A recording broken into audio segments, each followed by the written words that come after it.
इस सीरीज को देखने के बाद मेरा दिमाग पूरी तरीके से खराब हो गया। उसके बाद बस मैं कहीं और मन ही नहीं लगा पा रहा। मेरा दिमाग पूरी तरीके से सिर्फ इस सीरीज के ऊपर आकर के अटक गया। क्यों, आगे बताता हूँ। लेकिन सीरीज खराब नहीं है, सीरीज तो जबरदस्त है। सीरीज के अंदर में कहानी देखने को मिलती है साउथ कोरिया की, जहां पर एक सिंगल फादर अपनी बेटी को किसी तरीके से पाल रहा होता है, अपनी जॉब भी कर रहा होता है और शहर के अंदर गुंडे बदमाश तो घूमते ही रहते हैं। एक दिन एक गुंडा इसको आता है, पकड़ता है, मारता और ये कुछ भी नहीं करता एज यूजुअल। लेकिन यहाँ पे इसका नाम तो मैंने पढ़ ही लिया था, एजेंट किम रीएक्टिवेटेड, यानी कि हमारा हीरो एक रिटायर्ड सीक्रेट एजेंट है। किसी तरीके का इसका खतरनाक पास रहा होगा, लेकिन यहाँ पे इसने आइडेंटिटी बदल ली है, तो अब ये बिल्कुल नॉर्मल हो गया है, नॉर्मल ह्यूमन की तरह। ये ना मारपीट करता है, ना किसी से कुछ करता है, माफी मांग लेता है। एक दिन इसकी बेटी की स्कूल के अंदर लड़ाई हो जाती है, क्योंकि बेटी बड़े स्कूल के अंदर पढ़ती है, वहां पे बड़े लोगों के बच्चे भी आते हैं। दो लड़कियां आपस में लड़ती हैं। एक्चुअली में इसकी बेटी को कुछ लड़कियां बुली कर रही होती हैं। ये किसी तरह उनसे मारपीट करके उनको सबक सिखाती है, लेकिन वो बड़ी लड़की अपने बड़े बाप को बुला लेती है और बुलाने के बाद चीजें वहां तो किसी तरीके से सेटल हो जाती हैं। लेकिन अब हमारे हीरो की बेटी गायब है।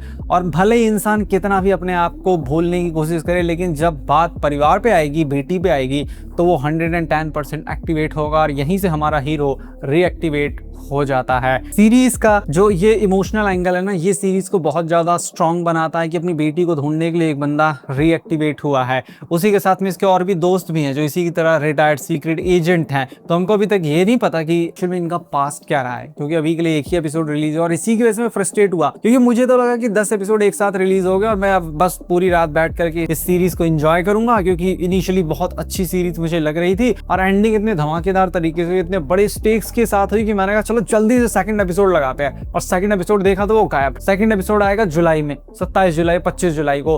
उसके बाद मेरा दिमाग पूरी तरीके से खराब, क्योंकि मैं तो इस सीरीज को बस अभी कंप्लीट करना चाहता था। अब नेटफ्लिक्स से मुझे ये उम्मीद नहीं थी कि नेटफ्लिक्स भी ये सब नौटंकी, वैसे मुझे पता है नौटंकी करता है ये कि एक एक एपिसोड करके रिलीज करेगा, लेकिन क्या जरूरत है, सारे एक ही साथ कर दो ना। यहाँ पे जो फादर डॉटर वाला जो एंगल है ना, और साथ में जिस तरीके से अपनी बेटी के रिएक्टिव हुआ, ये सीरीज को बहुत ज्यादा फाड़ू बना देता। मतलब पहले एपिसोड की एंडिंग तो एकदम फाड़ू तरीके से हुई है। उसी के साथ में सॉलिड एक्शन, कोरियोग्राफी और स्पाई थ्रिलर वाइब कमाल की आपको इस सीरीज के अंदर देखने को मिलेगी। अभी सब कुछ मिस्टीरियस है, हमको ये जानना है कि आखिर होगा क्या आगे। जैसे हमको पता लगता है ना कि हमारे जो हीरोज हैं ये एजेंट है, सीक्रेट एजेंट हैं, ये पहले किसी सीक्रेट मिशन का पार्ट रहे थे और एक अमीर आदमी सामने आता था। अब हम सोचने लगते हैं कुछ तो हो यार, कुछ तो हो कि यहाँ पे कुछ गड़बड़ और हमारे हीरोज रीएक्टिवेट हो जाएं। एक्शन इसके अंदर आपको काफी कमाल के देखने को मिलते हैं। थोड़ी तो सुपर हीरो वाली वाइब भी आती है और एक्टर्स भी सारे के सारे वेल नोन हैं, इनको हमने मल्टीपल सीरीज के अंदर देख रखा है और सभी की परफॉर्मेंस काफी कमाल की है। स्पाई थ्रिलर वाइब भी सीरीज की कमाल की है एकदम। और सीरीज थोड़ी सी स्लो, मतलब पहला एपिसोड थोड़ा सा स्लो लगा, लेकिन टेंशन धीरे धीरे ये ग्रेजुअली बिल्डअप करता है, जिसकी वजह से उसको देखने में और भी ज्यादा मजा आता है। और सुपर हीरो स्टाइल में जिस तरीके से कैरेक्टर को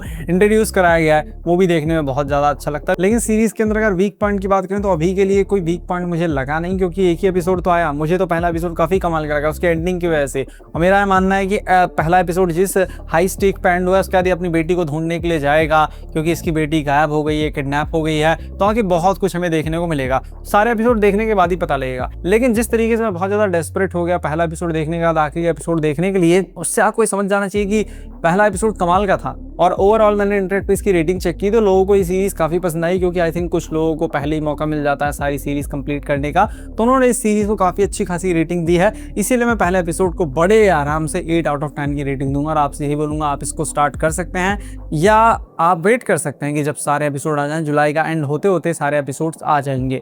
मैं मिलता हूँ आपसे अपनी नेक्स्ट वीडियो में, और ये सिर्फ इंग्लिश में ही, और ये इंग्लिश और कोरियन लैंग्वेज में रिलीज हुई है।